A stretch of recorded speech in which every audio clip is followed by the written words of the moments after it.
Welcome to the Coronavirus Isolation Comedy Club with Benson Simmonds.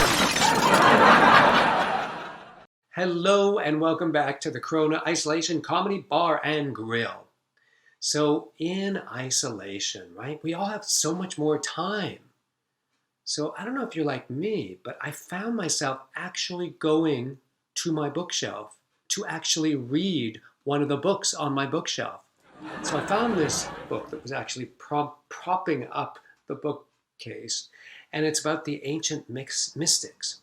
And so what I read is that the ancient mystics knew that the thoughts and the things that you say at conception determine the kind of kid you're going to have. Like if you have angry thoughts and you're screaming angry things to each other, then you're going to have an angry kid. So then I'm thinking, okay, and I have my own mystical experience, and I'm thinking maybe that's why I like pastrami. And I remembered a conversation I had with my mother years ago, and we were sitting, she made me a pastrami sandwich, and she's like, "Hon, I'm so glad you like pastrami sandwiches because that's why you're here." I'm like, what are you talking about? You want to clarify this? She's like, "Oh, well, hon, you see, your father and I had a big argument, and we didn't speak for a whole day. And then I made him a pastrami sandwich. We made up, he made nice, and 9 months later, you were born." You see, that's it.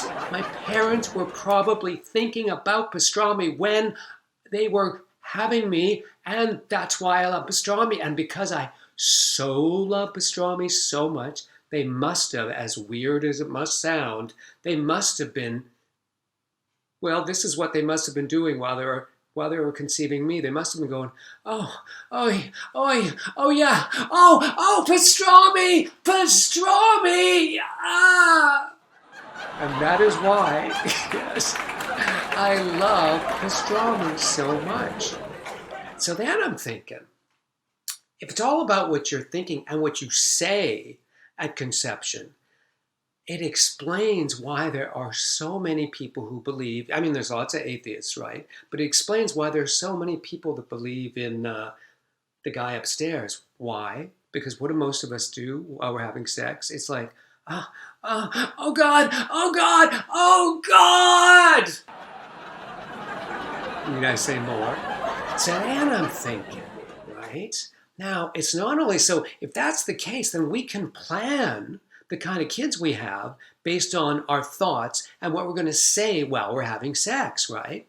Forget the DNA kind of genetic modifying stuff. All we have to do is think about what we're going to say and what we're going to think about during conception. So for example, like I'm thinking about Joe conservative, right? So Joe Republican, right?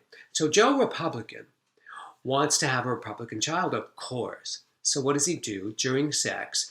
What does he scream? Republican, Republican. And what do they have? They have a Republican kid. But then I was thinking, how could a Republican have a Democrat kid? And then it came to me.